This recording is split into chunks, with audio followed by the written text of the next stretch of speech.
오늘은 동의보감에 나와 있는 아들 낳는 약 얘기를 좀 해볼 생각이에요. 오늘은 동의보감 내용을 까는 시간이에요. 오늘은 동의보감을 까는 얘기를 할 거예요. 동의보감은 1610년도에 나온 책이에요. 그 임진왜란 끝나고 광해군 때 나온 책이니까 정말 오래된 거죠. 이게 한 400년 전 책이에요. 동의보감의 저자인 허준이 태어난 거는 1500년대인데, 그러니까 16세기, 그때 유럽에서는 연금술이 뭔가 잘못된 것 같아. 이게 딱 맞는 게 아닌 것 같아. 이런 얘기가 나올 때 그때쯤이에요, 이게. 그러니까 동의보감의 저자 자체가 연금술이 유행이 끝나가던 그 당시에 그때 태어난 사람이 지은 책이니까 얼마나 엉터리가 많겠어요. 그 중에 대표적인 게 전여위남. 전여위남, 아들 낳는 법. 이게 아들을 좀 낳을 확률을 높이겠다는 것도 아니야. 그냥 뱃속에 들어있는 게 딸인데 그걸 아들로 바꿀 수 있는 비법이 있대. 얼마나 웃겨. 한의계에는 수많은 안티 세력이 있어요. 특히 이제 한의사랑 파이를 나눠 먹어야 되는 그런 직종들이 있거든. 그쪽 단체에 의해서 가루가닥에게 까이고 그러고 있는데 이게 딜이 안 박혀, 이게. 전여위남, 뱃속에 있는 여자를 남자로 바꾼다.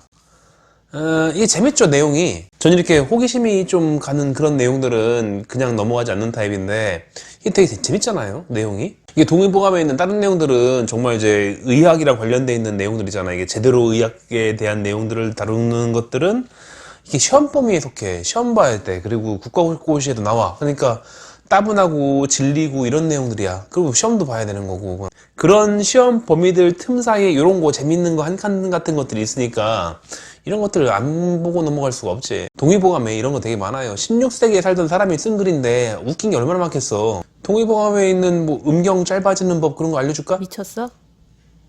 반대는 없어요. 짧아지는 거밖에 없어. 그러니까 한의사들은 뭐 신경 쓰지 않는 부분, 그러니까 옛날에 있었던 16세기에 있는 사람이 그냥 16세기에 살던 어떤 사람이 머리가 좋던 나쁘던 간에 어떤 사람이 그때 당시 일들을 막 주워 모아가지고 막 적어놓은 거 그런 건데 이게 재밌는 있을지 몰라도 학술적인 가치는 거의 없다고 할 수 있는 거니까. 그러니까 한의사들은 잘 몰라, 이런 내용을 읽지를 않으니까. 그런데 이걸 가지고서 뭐 한의사들은 뭐 이런 것들을 본다 뭐 이렇게 하면은 이게 뭔 소리야, 이게. 실제로 지금 한의사 중에는 이런 내용을 본 적도 없는 사람이 많을 텐데, 어쨌건 한의사를 공격하면은 파이가 늘어나는 그런 직업군 같은 경우에는 뭐 뭐라도 이렇게 욕하고 그래야 되니까 한의사를 자꾸 깎아내려야지. 전여위남, 뱃속에 있는 아기를 남자애로 바꾼다. 여자애를 심지어. 이게 현대 생물학을 배운, 그러니까 중학교 수준의 생물학을 배운 사람들이면은 이게 말도 안 된다는 걸 알죠. 왜? 성별이 뭔지 알잖아. X 염색체, Y 염색체 뭐 이런 거 알잖아. 이게 합쳐져가지고 XX면 여자가 나오고 XY면은 남자가 나오고. 여러분들이 알고 있는 이런 생물학의 기본 내용이 발표된 게 1910년, 1905년? 그때예요. 그때 처음으로 발표됐어. 여러분들이 배운 게 그거야. 여러분들이 배운 그 XY 염색체가 바로 100년 전의 얘기야. 100년 전에 발표된 건데, 생물학자에 의해서 발표된 건데, 근데 동의보감은 1610년에 나왔다니까. 그러니까 성별 결정이 어떻게 되는 거다라는 것들을 밝히기 전에, 그 최초의 그런 논문이 나오기 전에, 그 전 300년 전에 나온 글이에요, 이게. 아니, 중학교 때 다 배우잖아. 그때 당시에는 그 멘델이라고 하는 오스트리아에 있는 어떤 수도사, 그 수도사가 뭐 강낭콩인가 뭐 길르다가 뭐 이게 유전이라는 게 어떤 물질에 의해서 되는 것 같아. 나중에 거기에서 유전자라던가 염색체라던가 이런 거에 대한 얘기가 나오는 거지만, 어쨌건 유전이라는 거는 물질에 의해서 뭐 되는 것 같다라는 아이디어를 처음 낸 멘델이라는 사람이 태어나기도 훨씬 전 얘기죠. 그때 당시에 동의보감이 나왔어요. 그때 당시에 전여위남이라는 글을 쓴 거지. 그때 당시에 조선 쪽에 있는 모든 의학적 지식이나 이런 사료들을 전부 다 수집하고 총괄해야 되는 총책임자인 허준이라는 어의가, 그러니까 뭐 보건복지부 장관 겸 뭐 국립대학 국립의료의과대학의 수장 겸 뭐 이쯤 되는 직위겠죠. 그런 사람이 뭔가 적었어야 됐어. 그러니까 적긴 적었는데, 이게 사실 동의보감 자체를 한번 열어보면은, 실제로는 이렇게 그런 소문이 있다, 카더라, 이런 것만 살짝 적어놓고 말았어요. 어떤 설명이나 이런 게 아예 없어. 그나마 조금 인용된 게 세의득효방이라는 책인데, 세의득효방. 이 허준이라는 사람이, 그러니까 16세기에 그 미개했던 그 사람이 태어나기 200년 전쯤에, 그러니까 더 옛날이지. 그러니까 그때가 원대에 있던 어떤 한의사가 쓴 글이란 말이야. 그런 글을 인용해 놓은 게 있긴 해요. 그 사람이 좀 보통 사람은 아니긴 해요. 왜냐면 한 번쯤 들어봤을 만한 공진단이라는 약을 개발한 사람이거든. 그 사람이 지은 책을 가지고서 허준이 보니까 그나마 이거는 조금 쓸만한 내용인 것 같긴 한데 이렇게 적어 놓은 거지. 아니 별게 있었겠어. 그때 사료가 그 남자를 만들어야 될 필요가 있어. 그러니까 조선시대 임진왜란 직후인데 아들이 얼마나 필요했겠어요. 그러니까 아들을 낳고 싶어 하는 사람은 굉장히 많았을 거야. 노동력도 그럴 수도 있고 대를 이으려고 하는 걸 수도 있고, 어쨌건 아들에 대한 수요가 굉장히 많은 시기에 책을 썼단 말이야. 심지어는 그 전쟁통에 바락바락 우겨가지고서 그 동의보감을 쓴다고 해가지고서 전쟁통에 전쟁통에 그 두루마리 같은 거를 싸질러 다니면서 글 쓰면서 이러면서 정리했어. 근데 거기 아들 낳는 법은 적어야지. 지금 전쟁통에 수많은 조선 땅에 있는 사람들이, 남자들이 다 죽었는데, 근데 그때 당시 허준으로서는 굉장히 답답한 게, 자료가 없어. 그런 자료가 어딨어, 그런 게. 그나마 아까 얘기했던 그때 원대에 있었던 그 책 한 구절, 그런 정도만 좀 그나마 좀 써줄만 한 건데, 그것도 제대로 된 처방 같은 게 나오는 것도 아니고 그런 게 가능한다는 가설 같은 것만 적혀 있단 말이에요. 그럼 서양책을 뒤져봤으면 됐으려나? 그때 당시에, 그러니까 그 세의득효방이라는 책이 써졌던 그 당시에 서양은 14세기란 말이야. 14세기 같은 경우에는 유럽 같은 경우에는 그 마녀사냥 같은 거 할 때 있잖아요. 그 우물에다가 빠진 다음에 물에 빠져 죽으면은 사람이었네 그래서 안타까워하고, 살아나면은 마녀다 해가지고서 불에 태워 죽이고, 그 당시 그 정도로 미개했던 세상이란 말이에요. 그때가 전 세계에 있는 모든 인류가 딱 그 정도의 지적 수준만 있을 때 그나마 좀 중국이 좀 나았어요. 그때 그 당시에 사료를 가지고서 아들을 어떻게 하려고 해보니까 없어, 자료가. 그리고 그때 당시면 조선 팔도에 얼마나 많은 그런 썰이 있었겠어요. 그러니까 그때 당시면 며느리가 아들 낳으면은 큰 소리 내고 그렇게 살았을 거라고. 그러니까 내가 이렇게 해가지고 아들을 낳았다, 이런 사람이 얼마나 많았겠어요. 그러니까 참 한심한 얘기를 많이 했을 거란 말이지. 그 아줌마들이 뭘 알아가지고서 했겠어. 그냥 우연히 2분의 1의 확률로 아들을 낳은 것 뿐인데, 그런데 자기가 대단한 게 해가지고서 아들을 낳았다고 그러고 떠들고 다니는데, 그걸 무시할 수가 없어. 어이로서는 뭐라도 적어야 될 거 아니오. 지금 당장 조선에 있는 남자가 다 죽었다니까. 그래서 일반적으로 동의보감은 보면은 생리, 병리, 어떤 옛날의 문헌, 고찰, 이런 것들, 그리고 거기에 대해서 침법, 약을 쓰는 법, 그리고 혹은 이제 백성들이 도저히 돈이 없을 테니까 그 당시에 뭐가 있었겠어. 그러니까 산에 올라가가지고 뭐라도 캐 먹어가지고 이렇게 하려면 좀 좋은 것들을 이렇게 먹어봐라, 이렇게 해서 단방 이래가지고 적어놓고 이런단 말이야. 동의보감은 되게 그런 식으로 편제가 되어 있는데, 이건 전혀 위남해놓고서 별게 없어. 이렇게 안 되는데 이런 식으로. 얘들아 내가 이렇게 모아봤는데 별게 없어. 이렇게 하면 아들을 낳는다는 소리가 있으니까 니네가 좀 해보든지 말든지 하고, 난 모르겠어, 이런 느낌이란 말이죠. 전혀위남 편은 심플해요. 그냥 누구나 봐도 그냥 이해가 될 리가 없는 그런 무협지 같은 얘기만 적혀 있으니까. 전여위남, 아들 낳는 법. 회신, 3월, 명월, 시태, 혈맥, 불상. 이거 이제 동의보감 구역본이거든. 여자를 남자로 되게 하는 법. 임신 3개월이 된 것을 시태라고 한다. 혈맥이 잘 돌지 않고 형체만 생겨나는데, 이때는 남자와 여자가 구별되지 않을 때이므로 약을 먹이고 방법을 쓰면. 저 책이 80년대인가 90년대인가 그때쯤 나온 책인데 좀 오래됐죠. 동의보감 구격본이긴 한데 저게 좀 뭔가 좀 잘 안 맞아요. 해석이 뭔가 되게 어설프고, 그 해석 통째로 한 줄을 빼먹기도 하고 좀 이상해. 하여튼 옛날 책이라 그랬을 거야 아마. 그래가지고 잘 안 맞아가지고 그래가지고 다시 해석을 했어요 제가. 임신한 지 3개월이 된 태아를 시태라고 하는데 순환 기계가 제대로 작동하지 못하고 이제야 형체가 갖추어지는 시기이다. 남녀가 정해져 있지 않았을 시기이므로 이때에 약을 먹이고 어떤 시술을 하면 남자애로 만들 수 있다. 임신을 알아챘을 때 도끼를 산모 모르게 침대 밑에 넣어두라. 만약 못 믿겠으면 닭이 계란을 품을 때 둥지에 도끼를 달아놓으면 그 둥지에 나오는 병아리는 전부 수탉이 되는 걸 확인할 수 있을 것이다. 서궁왕 37.5g을 비단 주머니에 넣어 임산부의 왼쪽 허리에 두르고 다니게 한다. 활줄 1개를 비단 주머니에 넣어서 산모의 왼쪽 팔에 차고 있게 한다. 어떤 책에는 활줄을 3개월간 허리에 달고 다니다 풀라고 했다. 원추리꽃은 일명 부드러운 남자, 편한 남자라고 불리니까 임산부가 차고 다니게 해라. 수탉의 긴 꼬리털 3가닥을 뽑아서 산모 몰래 침대 밑에 넣어놔라. 남편 턱수염 손톱 발톱을 잘라다가 산모 몰래 방석 아래다 펼쳐놓아라.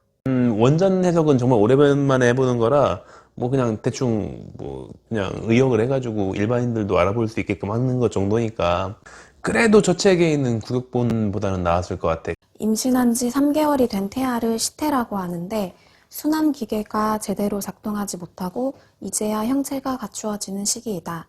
남녀가 정해져 있지 않았을 시기이므로 이때에 약을 먹이고 어떤 시술을 하면 남자애로 만들 수 있다. 이 내용, 그러니까 그나마 이 중에서 그 전체 내용 중에서 그래도 뭔가 좀 책 같잖아요.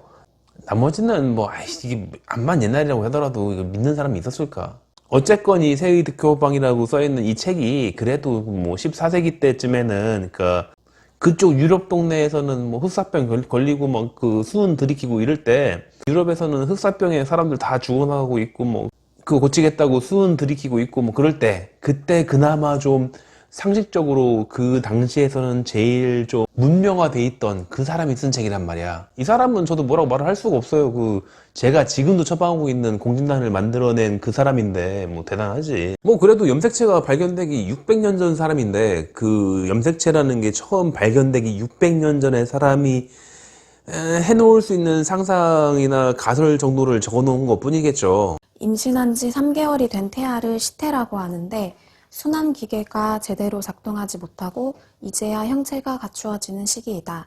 남녀가 정해져 있지 않았을 시기이므로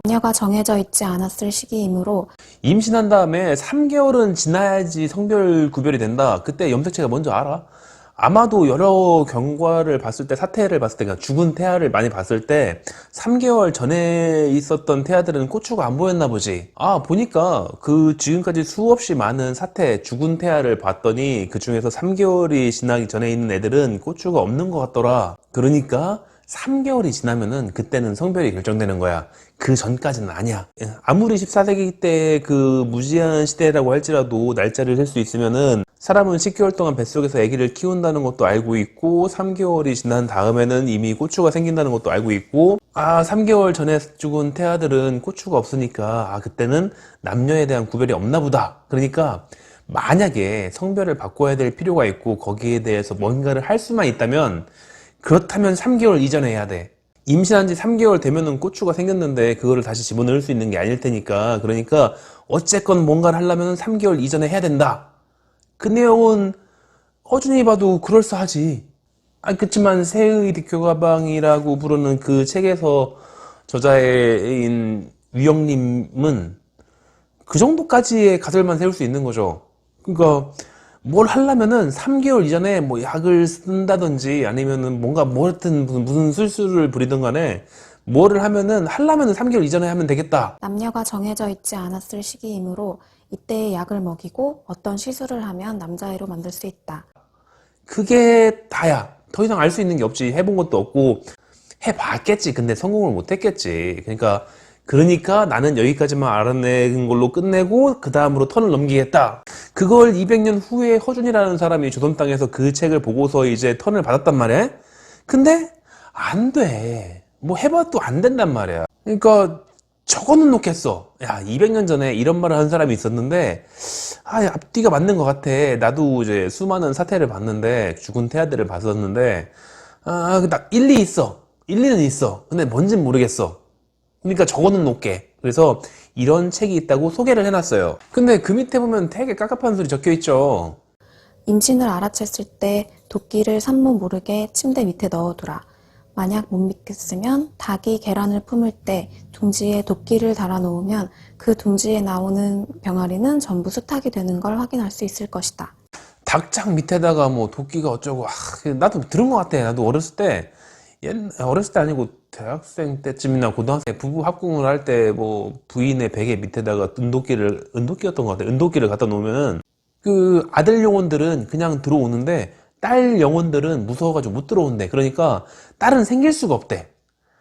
그런 얘기 나도 들어봤어요. 나도 들어보고 있었고, 그 옛날 할머니들도 그런 거 믿어가지고서 정말로 자기 며느리가 아들을 못 낳고 있으면은 가가지고 도끼 구해가지고서 그거 넣어놓고 그러라고 했었는데, 뭐, 최근에도 그랬었는데, 불과 수십 년 전에도 그랬었는데, 그 1500년대, 1600년대, 그 16세기, 17세기 초에 그런 거 안 해봤겠어. 다 했겠지. 그런 얘기들이 있으니까, 저거는 알겠어. 이게 아들을 낳게 하는 거에 대해서 뭔가 기록은 좀 해놔야 될 것 같은데, 근데 앞만 다 뒤져봐도 그나마 좀 쓸만한 말을 한 것들은 위영림이라는 옛날 중국 학자밖에 없고, 그리고 나머지는 그냥 시장 통해서 뭐 이상한 얘기들 하고 그러는데, 뭐 의학인문이라는 책도 있기는 한데 거기도 무슨 도끼가 어쩌고 있다는 소리 하나 써있고, 근데 허준이 얼마나 깝깝했으면 이런 걸 다 적어놨겠어요. 그 밑에도 그래. 서궁황 37.5g을 비단 주머니에 넣어 임산부의 왼쪽 허리에 두르고 다니게 한다. 서궁황, 이거는 이제 가끔 쓰는 약이긴 한데, 이게 일반적으로 애들한테 좀 심신 안정을 시킬 때 종종 쓰긴 하거든. 근데 옛날에 이거 그냥 장신구였어. 돌이니까. 예쁜 돌, 호박처럼, 호박으로 단추 만들고 그런 거 있잖아요. 그런 장신구란 말이야. 그 장신구를 하고 다니면은, 뭐, 그게 뭔 상관이 있는지 모르겠지만, 그런 장신구를 하고서 누가 아들 낳았다고 그렇게 구라를 풀고 다니는 거지. 그러니까, 뭐, 그렇다더라. 뭐, 쟤는 뭐, 그 서궁왕을 들고 다니면서, 뭐 아들을 셋을 낳대. 그럼 다 따라할 거 아니야. 그러면 지나가던 그 허준이 듣고서, 적어놔야지 뭐. 그래서, 어떡하겠어, 그거를. 잘 모르겠는데. 원추리꽃은 일명 부드러운 남자, 편한 남자라고 불리니까 임산부가 차고 다니게 해라. 원추리꽃은 이건 그, 모든 이제 식물들은 다른 이제 명칭이 있단 말이에요. 그 다른 명칭들을 가지고 있어가지고 원래 여러 가지 이름을 가지고 있어. 그 중에서 이름의 하나가 의남이래, 의남. 제가 이게 한문 학자가 아니기 때문에 정확히는 잘 모르지만, 이 의자가 마땅하다, 마땅한 의, 이러니까 이게 마땅히 분명히 남자한테 나타난다 이런 것보다는, 뭐 그냥 부드럽게, 자연스럽게, 그냥 무난하게 그런 의미가 되니까, 그럼 뭐, 그냥 무난하고, 뭐 편안하고 그런 남자, 뭐 이런 의미인 것 같은데, 이유는 나도 모르지. 아마 이제 교수님들이 알겠지, 그런 거는. 이런 건 그쪽에서 하시는 거니까. 내가 아는 거는 그냥 이 원추리꽃이라는 거는 나물로 먹을 수 있는 식용꽃이고, 뭐 약효라고 할 만한 게 별로 없어가지고 잘 안 쓰는 거. 뭐 그 정도로만 알고 있는 건데, 이거를 뭐 차고 다니고 이렇게 뭔 상관이야, 도대체. 이게 아들하고 관계가 있겠어? 그게 이름에 남자가 들어가니까, 일명 의남이니까 그래가지고 한다는 거죠. 그러니까 무슨 일종의 주술이나 뭐 그런 거랑 똑같지. 여기에서 느껴야 되는 거는 뭐 그런가 보다가 아니라 이 허준의 고뇌를 느껴야겠죠. 이게 얼마나 답답하겠어. 그러니까 몇 번 계속 얘기하는 거긴 한데, 그때 상황이 뭐 전쟁터 나가지고 전부 남자들은 전부 다 죽고 있고, 그리고 그 양반 애들은 이 뭐 대를 이어야지, 뭐 사내를 낳아야지 대를 이을 수 있고, 뭐 내가 죽으면 상주는 누가 보나 맨날 이러고 있고 그런 거 있잖아요. 그러니까 그때였으니까. 그런 당시에 남자가 귀했어. 남자가 꼭 필요해. 그리고 농사를 져야 돼. 그럼 남자가 이 노동력이 필요해. 그런 상황에서 정말 필요한 상황이고, 그래서 전부 다 나만 쳐다보고 있는데, 내가 이걸 해결을 해줘야 되는데 내가 해결할 수가 없어. 그리고 나름대로 연구는 많이 했는데, 나름대로 괜찮은 책인 새의 득효방이라든지 아니면 의학인문이라든지 이런 거 봤자 뭔가 인사이트를 얻을 수 있는 것도 아니야. 그러니까 어쩔 수 없이 그냥 뭐 사람들이 하고 다니는 말들 다 주워 모아야지 뭐. 그 수밖에 없죠. 그것라도 적어놔야 돼. 그렇지 않았겠어요? 이걸 가지고서 한의사들이 뭐 이렇게 손가락질하고, 그건 웃긴 거지 사실은. 한의사가 저런 걸 보고 믿고 그런 건 아니잖아. 요즘 한의대가 들어가긴 쉬워졌다고 하기는 하던데, 그래도 공부를 아주 못하는 건 아니잖아요? 어지간히 공부해야지 갈 수 있잖아? 아니, 옛날엔 아니지. 옛날에는 교수님들 라인들 보면은 옛날에 뭐 부부상 하면서 계란 팔고 다니다가 그냥 어깨 넘어가지고 침 배우다가 우연히 시험 봤는데 붙어가지고서 뭐 교수 되고 학장 되고 그런 사람도 있기는. 근데 현대 한의사가 이걸 믿을 리가 없잖아. 이건 무시하고 지나가는 거지. 책 한번 들여다보고서만 웃고 지나가는 거지, 원래는. 여기까지 보고서 제가 말하고 싶은 거는 한의사들이 이런 것들을 믿고 있을 정도로 멍청한 집단이 아니다, 이 얘기를 하려는 게 아니에요. 내가 뭔가 디스를 하려고 한다고 했잖아요. 이게 한의사에 대한 디스를 확실히 하려고 하는 거예요. 이게 뭐냐면은 어떤 누군가가 내가 동의보감에 충실해가지고 동의보감에 나온 처방을 가지고서 아들 낳는 약을 줘주겠다 라는 놈들이 있었단 말이야. 놈이라고 하면 안 되지, 선배님들이니까. 그렇다. 자, 하여튼 뭐 어쨌건 내가 동의보감을 봐가지고 잘 알고 있는데 거기에서 있는 약 중에서 아들 낳는 약이 있으니까 한번 줘드리겠습니다 이런 거 하면은 그거 거짓말이에요. 그거 사기친 거예요, 사기친 거. 동의보감 읽어줬잖아. 없어요 그런 말. 답답해가지고 임진왜란 때 이런 얘기가 있다라더라 이런 걸 적어놓은 거 그게 전부 다라니까. 그러니까 그런 한의사들이 지금 없겠지. 어쨌건 옛날엔 그런 한의사들이 있긴 있었어. 있었겠지. 왜 없었겠어. 이게 독립시행의 확률이었잖아. 그렇게 하면은 임산부 10명을 가지고서 실험을 해봤을 때 그 임산부 10명이 이 약을 먹고서 확실하게 100%의 확률로 다 아들 이렇게 나올 확률이 1000분의 1이잖아요. 이게 가능해? 그게? 해보면 전부 다 실패했겠지. 성공한 케이스가 없을 거야 아마. 그러니까 다 알고 있어. 자기가 실패할 거라는 거. 자기가 만약에 약을 줘가지고서 아들이 나왔어도 그건 운이야 그냥. 50%의 확률로 아들이 나온 것 뿐이야. 절대 아니라는 거 알아. 내 약 때문에 아들 나온 게 아니야. 알면서 사기치는 거지. 동의보감 어쩌고 이러면서. 그런 건 의사가 아니지. 그럼 너는 그 아들 낳는 처방 뭐 이런 거에 대해서 신경 하나도 안 쓰냐? 아니, 신경 써요. 물론 이제 나는 딸이 있어. 아들도 있고 딸도 있는데, 컴퓨터 구석탱이에 있어요. 아들 낳는 처방이라고 이렇게 해가지고서 세상에 뭐 조선시대 때에도 그걸 모았었는데 나라고 안 모으겠어? 그 아래 한글 8.15 버전 때부터 전부 다 모았단 말이야. 그런 것들을 전부 다. 그래가지고서 다 쟁여놨어요. 아니, 내 노트북 하드가 사테라인데 그거 처방 몇 글자 쓰는 거 그 몇 바이트나 된다고 그걸 안 적어놔. 적어놨지. 그걸 왜 적어놨냐? 나중에 써먹으려고 어떤 누구한테 약 팔아먹으려고 그런 거냐? 아니지. 일단 그게 법적으로 되긴 되나? 아니, 그 법적으로 된다 쳐. 그런 게 아니지. 그게 그 때문에 아니라, 만약에, 세계에서, 만약에 우연히 내가 생존해 있을 그때 언젠가, 만약에, 포유강에서, 왜, 어렸을 때 배운 거 있죠. 종속, 과목, 강문계 이렇게 배웠던 거 있잖아요. 그 중에서 그 생물 계통 중에서 포유강. 그러니까 새끼를 낳아서 기르는데 알에서 나는 게 아니라 직접 배에서 내는, 그러니까 파충류, 조류 이런 건 알에서 낳잖아요. 근데 사람은 배에서 낳잖아. 유대류도 배에서 나니까 그것들을 다 포유강이라고 부른단 말이야. 그 중에서 포유강이 있고 유대류가 있고 포유류가 있고 그렇던가 하여튼 어쨌건 적어도 포유강 중에, 그러니까 그런 정도로 고등한 생물 중에서 언젠가 만약에 분명히 뱃속에 있을 때 암컷이었는데 낳고 보니까 수컷이 됐어. 알고 보니까 그놈이 맨날 먹었던 열매인가를 막 먹던데 뭐 그러다 보니까 뭐 아들이 나온 거, 아니 수컷이 나왔다. 반대로 이제 수컷이었다가 암컷이 나왔다. 뭐 그렇다면은 그때 혹시 알아? 그 갖고 있었던 처방 중에서 정말 그런 거랑 관계 있는 게 있을지. 갖고 있으면 뭔가 도움이 되겠지. 뭐 써먹을 딸이 있겠지. 근데 그럴 확률이 굉장히 적다는 건 알지만 혹시라도 나중에 언젠가 발견이 된다면 연구 자료는 될 수 있을 테니까 모아놓는 게 힘든 건 또 아니잖아요. 그 글자 몇 글자 쓰는 게 타이핑이 뭐 어려운 게 아니니까. 그러니까 뭐 한 30년째 계속 그런 아들 낳는 처방 뭐 이런 것들 그리고 뭐고 하여튼 뭔가 이상한 신비한 처방 같은 게 있다고 했을 때마다 그건 듣기만 하면은 다 적어놨단 말이지. 그런 건 있어. 근데 아직 그런 신비한 일을 발견한 적은 한 번도 못 봤어요. 그러니까 그냥 저장만 돼 있는 거지. 아마 어지간한 한의사들은 다 자기 컴퓨터에 그 정도 수집은 하고 있을 거야 아마. 혹시 모르니까.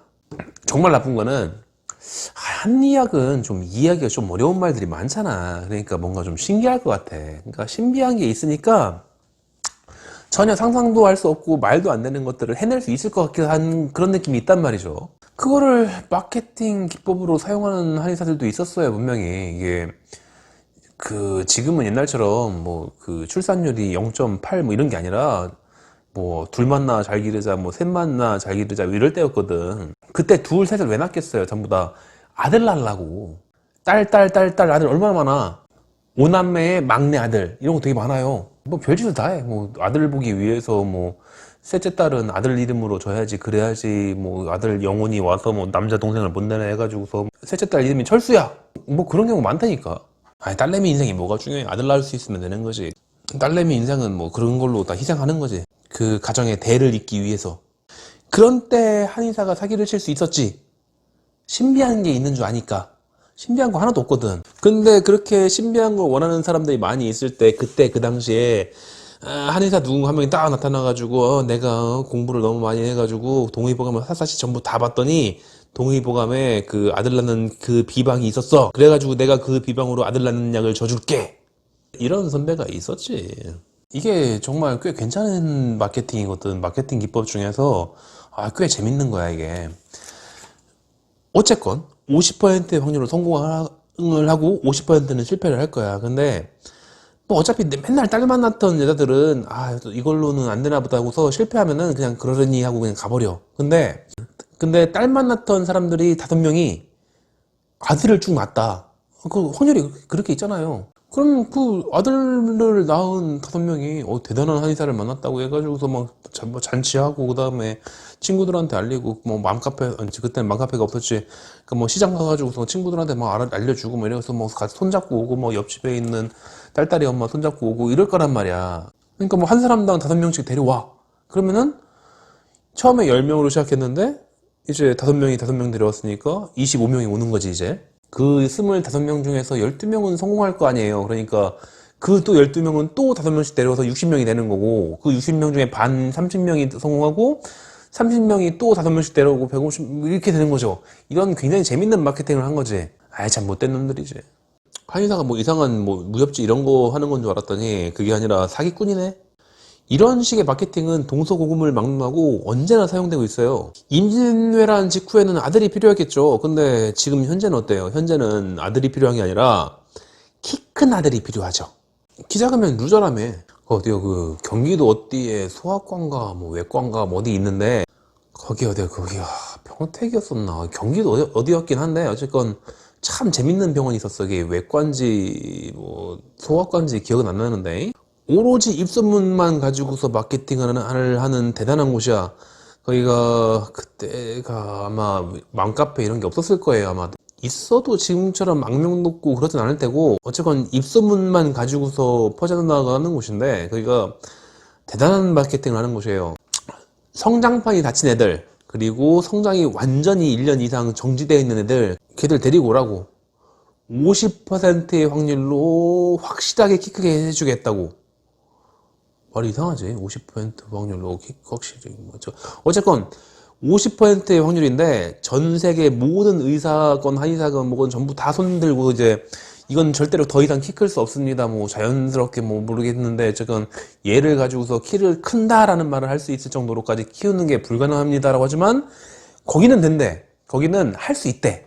거기는 성장판이 닫히고 뭐고 다 필요 없어. 다 할 수 있어. 다 고칠 수 있어.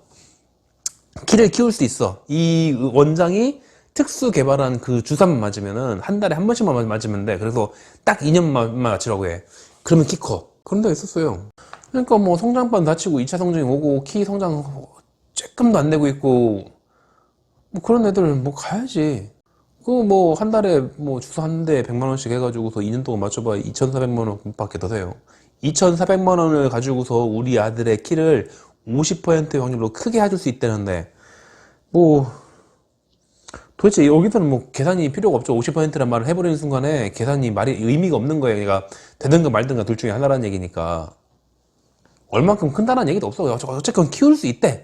그럼 그 2,400만 원이 아까워. 전국에 그 누구도 돈을 뭐 억대를 갖다 줘도 다 못 키운다고 하는데, 키워주는 게 불가능하다고 하는데 이 사람만 할 수 있어. 아니 어딘가.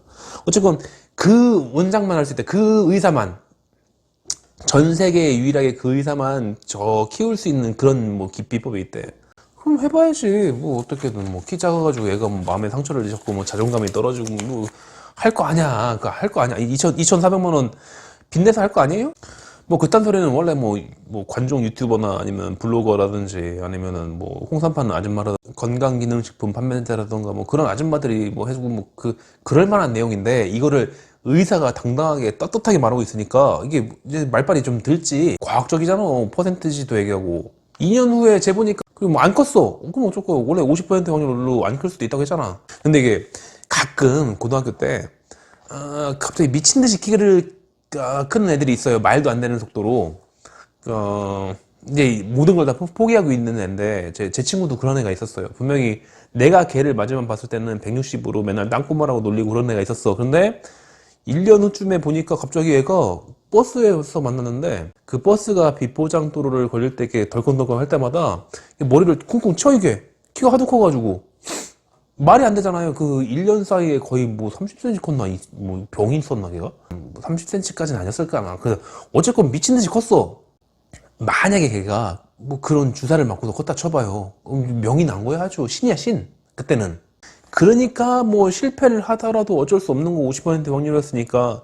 그리고 누군가 성공 한 명 하면은 그때부터는 막 제대로 마케팅이 되는 거지. 그 엄마는 어땠겠어요. 그 맘카페들 돌아다니면서 뭐 마치 무리를 걷고 있는 예술을 발견한 것처럼 막 공부해주고 그럴 거 아니야. 아니 꼭 그렇게 운 좋게 엄청 희박한 확률로 엄청나게 갑자기 큰 이상한 스타일의 애를 만나는 게 아니라 아니 그냥 1cm 딱 필요한 1cm만 크게 해줘도 큰 의미가 있는 경우가 있어요. 그 169cm에서 170cm로 넘어가는 건 좀 의미가 크거든. 우리나라 남자들한테 키를 물어보면은 168 이하는 있고 170 이상은 있는데 168에서 170 사이의 키는 없어요. 168.1도 170이라고 부르고 169.5도 170이라고 불러. 다 그냥 그렇다고 하는데 그냥 느낌상 160대랑 170대랑 그 느낌이 다르니까 그냥 다 그렇게 170이 되는 걸 좋아해. 그건 뭐 마음에 그렇다 치고 마음 정도의 문제가 아니라 굉장히 중요한 경우도 있어요. 그 뭐 사관학교나 뭐 아니면 뭐 공무원 되는 거 키가 필요한 그런 것도 있거든.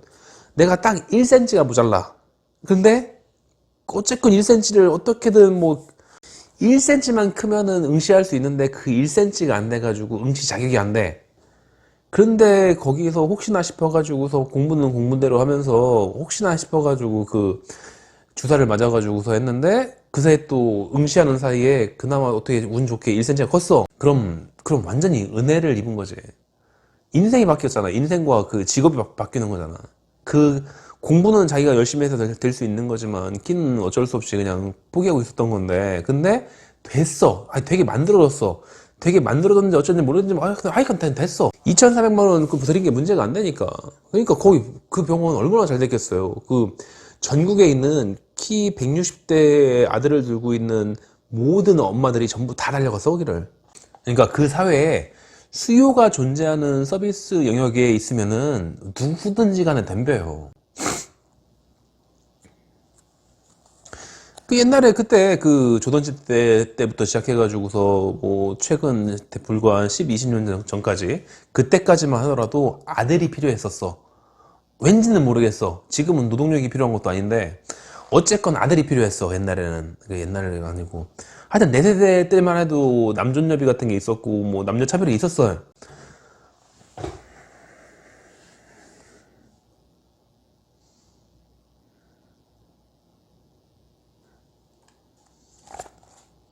그러니까 예전에는 아들 가지고 장난을 쳤지만 요즘은 키 큰 아들 또는 날씬한 딸 이거 가지고 장난치는 거죠. 제가 맨 앞부분에 했나? 저는 안 했네. 저는 그 아들 낳는 처방을 알고 있는 게 있어요. 아주 꽤 괜찮은 방법인 거 아니라 아니야. 아들 낳는 처방으로 전국구로 유명한 원장님한테 직접 배운 적이 있어. 이렇게 하면 아들 낳는 약이 된다. 이렇게 해가지고서 그걸 풀어드릴게요. 그분이 저랑 워낙에 나이 차이가 많이 나가지고 잘 아는 분은 아니고 그때도 그 지역에서 꽤 원로 한의사였으니까 아마 지금쯤은 은퇴하셨겠죠. 그러니까 뭐 이렇게 풀어도 되겠지. 그분이 그때 좀 술 한잔 하시고서 기분 좋아가지고서 후배들한테 큰 선물을 하시겠다고 작정했다면서 뭐 이렇게 풀어주는 거였단 말이에요. 자기 자신을 전국구의 그 유명한 한의사로 만들었던 그 필살의 방법, 아들 낳는 한약, 그걸 알려주시겠다고 하더라고요. 한의대생들은 이제 기본적으로 배우는 게 있어요. 그니까 이제 옛날 한의 뭐 그런 거 말고 요즘 이제 정규화되어 있는 대학이라는 게 존재하고 거기에서 뭐 정규 과정을 마친 그런 한의대생들, 그 학생들이 배우는 것들이 기본적으로 세상에는 알려져 있지 않는 비방이라는 거는 존재하지 않는다, 이렇게 배워요. 일단 그게 기본 원칙이야. 나중에 비방이라고 알려져 있고 뭐 쉬쉬하면서 알려져 있는 그런 처방들도 보면은 뜯어보면은 구성을 다 그냥 그럴만한 원리가 다 밝혀져 금방. 그래가지고서 안 밝히려고 하는 거지. 밝혀지면은 처방 구성만 알려주면은 전부 다 금방 해석이 되니까, 그러니까 안 알려주려고 하는데, 근데 뭐 그 대단한 게 없어요. 보통은 일반적으로는 대단한 게 없어요. 어디까지나 한의학이라고 부르는 그 학문의 기초에 따라 가지고서 그렇게 처방이 구성이 되고 있는 거지, 아들 낳는 약 이렇게 해가지고서 뭐 대대로 내려오고 그런 약이 있는 게 아니라니까. 근데 어쨌건 뭔가 이제 중요한 얘기를 하신다니까, 그렇게 해서 대단한 거를 풀어주시겠다고 큰 마음 먹고서 하신다는데, 혹시라도 거기 들었다 보면은 처방 자체는 별게 아니라고 할지라도 대단한 인사이트를 얻을 수도 있잖아. 그러니까 들어는 봐야지. 그런 기회가 많지도 않을 거란 말이에요. 대개들 그런 처방이 있으면은 별거 아닌 거라고 할지라도 꽁꽁 싸매고서 그거를 신주다든지 모시듯이 가지고 있어가지고 절대로 풀지 않아. 근데 풀어주신다는데 선배님이. 근데 그 선배님이 하시는 말씀이 일단 산모의 체질이 중요하지 않대. 그리고 약제도 중요하지 않대. 말도 안 되는 얘기긴 하죠. 그러니까 산모도 무슨 약제를 뭘 쓸까도 이런 것도 전혀 중요하지 않고 그냥 약탕기가 중요해. 약탕기가 옛날에 약탕기가 있어요. 옛날에 그 압력식 약탕기가 있어요. 요즘은 별로 없는데, 요즘은 무압력으로 해가지고서 약을 그냥 그 다리는 것들을 옛날식으로 다린단 말이에요. 오히려 옛날식으로 돌렸는데, 근데 그 선배님이 한참 활동하던 시기에 그때의 약탕기는 압력식이야. 압력식이어가지고서 그러다 보면은 압력이 뭐 계속 생기면은 김이 꽉 차지. 그거를 김을 쭉 풀어가지고서 그 옛날에 보면은 한의원 뒤에 가면은 맨날 취 이런 소리가 났어요. 그렇게 해서 김 빼고 뭐 또 잠그고 또 김 빼고 잠그고 이런 거 하는, 그렇게 해서 약을 다리고 그랬었는데 요즘은 그런 게 없어요.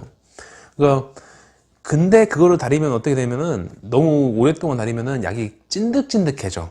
그거를 이용하면 된대요. 그러니까 약은 종류가 상관이 없어. 어떤 산모가 와가지고 그 후배님들이 봐가지고 이런 약을 써야겠다고 생각을 했다면은 그 약을 그대로 정상적으로 다려서 주지 말고 6시간이라던가 9시간이라던가 뭐 하여튼 오래 다리래. 오래 다려가지고서 이게 혹시 타지는 않을까 걱정될 정도로 오랫동안 다리래. 쭉 다리래. 그러면은 그렇게 계속 다리면은 이게 경옥고보다는 조금 묽고, 그리고 일반 한약보다는 좀 진하고, 그렇게 이제 중간에 좀 묘한 그런 점도의 그런 약이 된대요. 경옥고가. 애들 있는 집 한의원은 거의 다 경옥고가를 만들어 놓고 있단 말이야. 이건 이제 조금 스틱에 담기 위해서 약간 점도를 약간 묽게 만든 경옥고인데, 어쨌건 어디냐, 이런 식의 점도가 된단 말이야. 이게 이것보다는 조금 더 묽게. 그러니까 경옥도구는 이런 정도의 점도를 가지고 있는데 그 점도보다는 조금 좀 묽고, 그리고 일반적인 한약보다는 조금 진하고, 그러니까 그게 되게 애매한, 그러니까 되게 애매한 정도의 재질로 그 뭔가 조금 그래도 뭔가 좀 있어 보이고, 그냥 일반적인 한약 뭐 다 그 비슷하게 생겼잖아요. 한약 그러면 검은색, 이건 뭐 뭔가 찐득한 그런 게 나와. 그러면은 이러면 뭔가 이게 좀 다른가 보다. 이러면은 정말 뭔가 대단한 약인 것 같아. 그렇게 보인대. 뭐 그 약을 먹고서 아들을 낳은지 뭐 딸을 낳을 건지 이거는 삼신날미가 정해주는 거고, 어쨌건 내가 만들어준 그 걸쭉한 약을 먹고 나서 그 며느리가, 그 딸만 낳던 며느리가 어쨌건 아들을 낳았어. 그럼 뭐 역시 대단한 하느님, 태어나서 처음 먹어본 종류의 그런 이상한 한약을 먹었더니 아들을 낳았다느니 하면서 뭐 옆집에 살고 있는 사대독자 뭐 시어머니를 모시고 오고 있고 뭐 저쪽에는 딸딸이 엄마 또 데리고 오고 있고 뭐 이런단 말이지. 그러니까 전국에 있는 딸 부잣집 엄마들만 계속 오더란 말이에요. 이게 들으면 참 이런 것들을 지금의 좀 젊은 한의사들이 많이 들었어.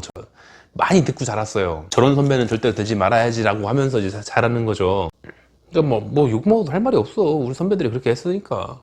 뭐 지금도 뭐 전국 어디선가에는 아들에 대한 수요는 분명히 있더라고. 아들, 딸에 대한 집착이 없는 세대거든, 우리 같은 세대는. 근데 이유는 모르겠는데 지금도 뭐 전국에서는 어딘가에서는 아들 낳는 한약이라든지 아들 낳는 약이라든지 아들 낳는 주사라던가 아들 낳는 무당 굿이라던가 아들 낳는 기도회 뭐 그런 게 있을 건데 적어도 동의보감에는 그런 게 없어요. 동의보감에 있는 그 미개한 시대에 살던 허주는 그렇게 만만한 사람이 아니었었거든. 지금에 와서도 그 책에 대해서 그 학생들이 일부를 가지고 공부를 하고 있잖아. 아까는 내가 분명히 얘기할 때는 그 15세기를 살아온 그 무지한 사람들이었지만 보통 사람은 아니었어요. 아까 얘기한 것처럼 그 동의보감, 호중이가 답답하면은 그런 소리 써놨을까 싶은 거지. 그 답답한 소리만 써놓는 거고 무슨 병아리 얘기하고 있고 뭐 그러잖아요. 뭐 이런 말 하고 있으면 분명히 뭐 그런 사람은 있을 거야. 그리고 저 한의사놈이 뭐 공부는 더럽게 안 해가지고서 뭐 저 음양도 모르고 기도 모르니까 저딴 소리를 하고 있느니 뭐 음양의 이치를 깨달으면은 무슨 뭐 아들 낳는 약이 뭐 허구가 아니라느니 뭐 이런 얘기 할지도 모르겠는데 몰라. 그래 난 공부 잘 못한 것 같아. 어쨌건 나는 기도 배웠고 음양도 배웠고 한데 내가 알고 있는 건 그런 게 아니야. 내가 알고 있는 기나 음양은 그런 데다 갖다 붙이는 게 아니거든. 뭐 머리에다가 도끼 갖다 놓으면은 그게 뭐 금기가 어쩌고 해가지고서 뭐 어떻게 하는 겨 그게? 내가 배운 음양이니 오행이니 이건 그게 아닌데. 그렇게 해가지고 대충 껴맞추면 되는 그런 게 음양이고 오행이고 그런 게 아니지. 동의보감에 나와있는 아들 낳는 비법이야. 뭔 이상한 말이에요. 말도 안 돼. 동의보감 거짓말 쳤어요? 거짓말 이유가 치는데? 있어.